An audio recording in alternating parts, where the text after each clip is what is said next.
ఓం నమ శివాయ శ్రీమాత్రే నమ. మిత్రులకి శ్రేయోభిలాషులకి అలాగే నన్ను ఇంతగా ఆదరిస్తున్న యూట్యూబ్ ప్రేక్షకులందరికీ కూడా పేరు పేరు ధన్యవాదాలు. మిత్రులారా, ఈరోజు మనం ప్రకృతి మనకు ప్రసాదించిన అద్భుత వరం నిమ్మకాయ. నిమ్మకాయతో మనకు ఎలాంటి పనులు అవుతాయి, ఏ విధంగా చేస్తే మంచి ఫలితాలు వస్తాయో తెలుసుకుందాం. ఈ రోజున మనం ఒక అద్భుతమైన పరిహారాన్ని తెలుసుకుందాం. అనుకున్న పనులు అవ్వడానికి, అలాగే దిష్టి దోషం పోవడానికి, అలాగే అదృష్టవంతులు కావడానికి నిమ్మకాయని ఎలా వాడుకుంటే మనకి అలాంటి అదృష్టం కలిసి వస్తుందో తెలుసుకుందాం. చాలామంది మిత్రులు మనకి దగ్గరగా ఉండే వస్తువులు, మన ఇంట్లో అవైలబిలిటీ ఉండే వస్తువులతో ఉపాయాలు చెప్పమని అడుగుతూ ఉన్నారు. నిమ్మకాయని మనం సహజంగా దేవతా పూజలకు వాడుతూ ఉంటాం, ఆరోగ్యపరమైన విషయాల్లో వాడుతూ ఉంటాం. అలాగే చాలా తంత్ర ప్రయోగాల్లో కూడా నిమ్మకాయకి విశిష్టమైన స్థానం ఉంది. ఈ నిమ్మకాయతో ఎలాంటి ప్రయోగాలు చేసినా, ఎలాంటి ప్రయోగానికైనా అద్భుతమైన శక్తి ఉంది, ఫలితాలు వస్తాయి. ఈ రోజున మనం ఫస్ట్ పాయింట్, అనుకున్న పనులు అవ్వడానికి నిమ్మకాయతో ఏ విధంగా చేయాలో తెలుసుకుందాం. మీరు ఎంత ప్రయత్నం చేసినా పనిలో ఒక్కొక్కసారి అవ్వవు. ఎన్ని రకాల ప్రయోగాలు, ఎన్ని పూజలు చేసినా ఒక్కొక్కసారి ఆటంకాలు ఎదురవుతూనే ఉంటాయి. అలా ఆటంకాలు ఎదురవుతున్నప్పుడు ఏదైనా ఒక మంగళవారం నాడు మీరు ఒక నిమ్మకాయ తీసుకొని మీ దగ్గరలో ఉన్న ఆంజనేయ స్వామి టెంపుల్కి వెళ్ళండి. వెళ్ళి ఒక నిమ్మకాయకి ఇలా లవంగాలు చూడండి, 4 లవంగాలు తీసుకోండి. చక్కగా నిమ్మకాయలో గుళ్ళో కూర్చొని ఇలా నిమ్మకాయలోకి గుచ్చండి. 4 పక్కల 4 మీకు చూపిస్తున్నాను, ఎందుకంటే గట్టిగా ఉంటాయి కాబట్టి కొంచెం దిగడానికి కూడా టైం పడుతుంది.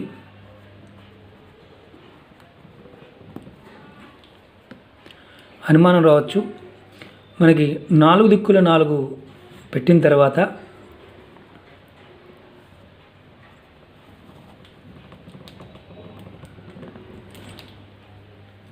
మీకు చూపిస్తున్నాను, ఎందుకంటే గురువుగారు ఎలా పెడతారు నిమ్మకాయకి, ఏ విధంగా గుచ్చాలి అని అనుమానం కూడా మీరు మళ్ళీ ఇచ్చేస్తారు.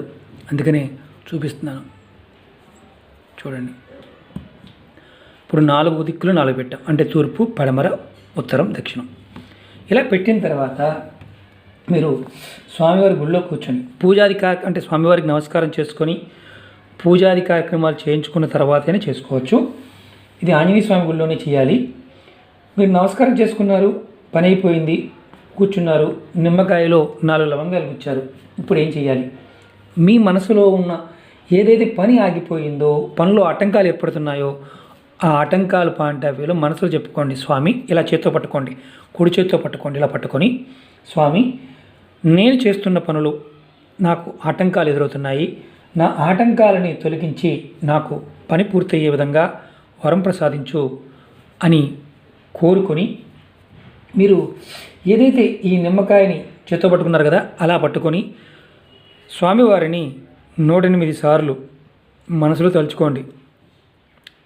ఓం హనుమతే నమః అనే మంత్రాన్ని కానీ, మీకు వీలైతే హనుమాన్ చాలీసాని కూడా పఠించండి. ఎందుకంటే పనుల్లో ఆటంకాలు ఏర్పడడానికి మనకి తెలియకుండానే నెగిటివ్ ఎనర్జీ కారణం కావచ్చు. అలాగే గ్రహస్థితి కూడా అనుకూలంగా లేకపోవడం వల్ల ఒక్కొక్కసారి మనకి పనుల్లో ఆటంకాలు ఏర్పడుతుంటాయి. ఈ నిమ్మకాయని ఇలాగే 4 లవంగాలు పెట్టిన నిమ్మకాయని ఇలాగే పట్టుకొని, చేత్తో పట్టుకొని మీరు హనుమత్ మంత్రం చదువుకున్న తర్వాత నిమ్మకాయని పట్టుకొని ఇంటికి వచ్చేయండి. ఇంటికి వచ్చి ఆ తర్వాత ఈ నిమ్మకాయని మీ పూజా మందిరంలో పెట్టండి. పూజా మందిరం లేకపోతే దేవుడి పట్టం దగ్గర పెట్టండి. పెట్టి మీరు ఇంక వేరే ఏం చేయాల్సిన అవసరం లేదు. ఇంటి దగ్గర పూజ చేయాలండి అలాంటిది ఏమీ లేదు. అలా పెట్టేసి మీరు రోజు మీ మిగతా కార్యక్రమాలు చేసుకోవచ్చు. రోజు పూజ చేసుకుంటూ మామూలుగా నమస్కారం చేసుకుంటూ ఉంటారు కదా, అలా చేసుకుంటూ ఉండండి. 5 రోజుల తర్వాత ఈ నిమ్మకాయని ఎవ్వరూ, అంటే ఇలాగే లవంగాలు పెట్టిన నిమ్మకాయని ఎవ్వరూ తొక్కని ప్రదేశంలో వదిలేయండి. అది నదిలో కానీ, కాలువలో కానీ, లేదంటే ఎక్కడైనా పొదలు ఉంటాయి కదా, ముళ్ళ పొదలు, వాటిలో కానీ ఎవరు తొక్కకూడదు. అంటే ఇది చూడడం వల్ల ఇబ్బంది అవుద్దా అంటే తొక్కకుండా ఉండాలి. అలాంటి ప్రదేశంలో ఈ నిమ్మకాయని వదిలేయండి. ఇలా చేయటం వల్ల మీకు అనుకున్న పనులు ఏదైతే ఆటంకాలు ఎదురవుతున్నాయో అవన్నీ కూడా తీరిపోతాయి. ఇప్పుడు రెండో ఉపాయం తెలుసుకుందాం.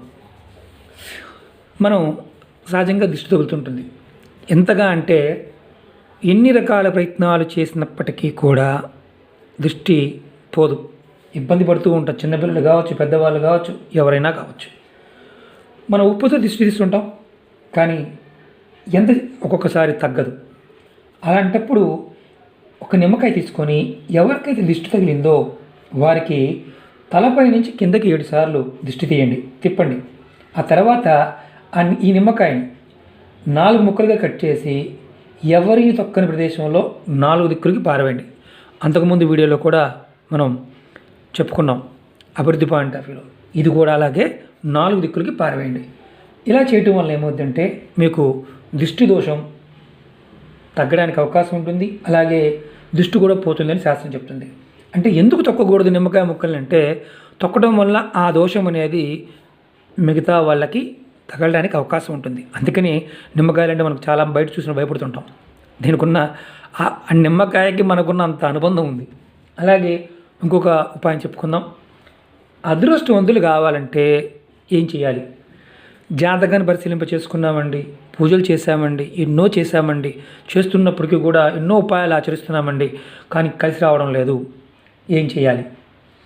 మీరు ఒకటి గుర్తుంచుకోండి.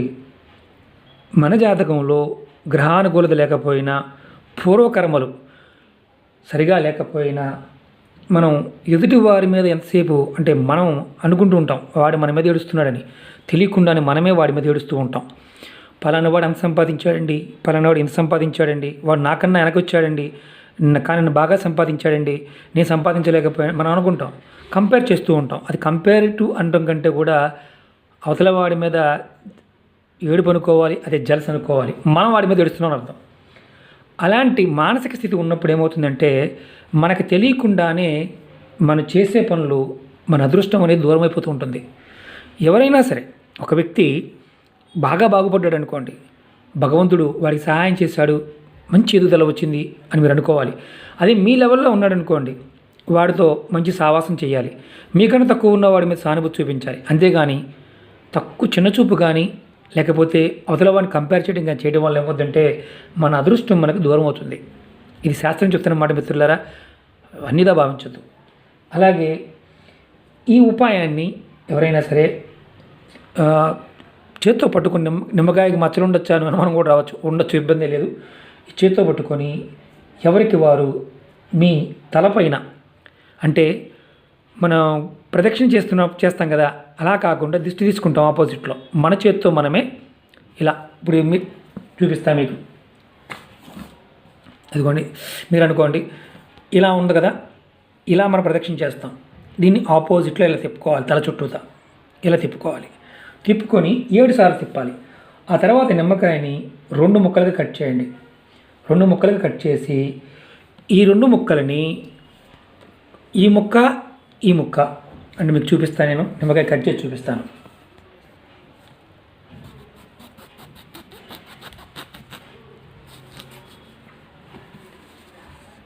రెండు ముక్కలు కట్ చేసాం కదా, దీనికి ఇంకేం కుంకుమ పసుపు ఇలాంటివి ఏమీ పూయాల్సిన అవసరం లేదు మీకు. ఎందుకంటే వేరే యంత్రాల్లో వాటికి చేయాల్సిన ప్రక్రియ బట్టి చేస్తూ ఉంటాం. ఇప్పుడు కుడి చేతిలో ఉన్న నిమ్మకాయ ముక్కని ఎడం వైపుకి, ఎడం చేతిలో ఉన్న నిమ్మకాయ ముక్కని కుడివైపుకి, మీరు ఎక్కడైనా ఖాళీ ప్రదేశానికి వెళ్ళి ఈ రెండింటిని విసిరేయండి. మరి ఖాళీ ప్రదేశం సిటీలో ఉన్నామండి, మా పరిస్థితి ఏంటి అని అడిగే మిత్రులు ఉంటారు. వారు ఏం చేయాలంటే మీ ఇంటి దగ్గర, మీ ఇంట్లోనే, మీ పోర్టుకోలోనో, మీ వంటగదిలోనో, మీ హాల్లోనో నిలబడి ఆ 2 ముక్కల్ని 2 పక్కలకి వేసిన తర్వాత ఇంట్లో వాళ్ళకి చెప్పండి ఈ 2 ముక్కల్ని తీసి డస్ట్బిన్లో పడేయమని. ఇది డస్ట్బిన్ ఎలా పడేయాలంటే కవర్లో కానీ పేపర్లో కానీ కట్టి పడేయాలి. అంటే ఇది కనిపించకుండా చేయాలి. ఇలా చేయటం వల్ల ఏమవుతుందంటే మీకు ఏదైతే నెగిటివ్ ఇంపాక్ట్ ఉందో అది తగ్గి మీ ఆలోచన విధానం మారి మీరు అదృష్టవంతులు అవ్వడానికి మార్గాలు ఓపెన్ అవుతాయి. నిమ్మకాయతో చాలా ఉపయోగాలు ఉన్నాయి. ముందు రోజుల్లో కూడా మరిన్ని ఉపాయాలని తెలుసుకుందాం. మిత్రులారా, ఈ వీడియో మీకు నచ్చినట్టు లైక్ చేయండి, నా ఛానల్ సబ్స్క్రైబ్ చేసుకోండి, గంట సింబల్ని యాక్టివేట్ చేసుకోండి, 10 మంది మిత్రులకు షేర్ చేయండి. ఓం నమః శివాయ, శ్రీమాత్రే నమః.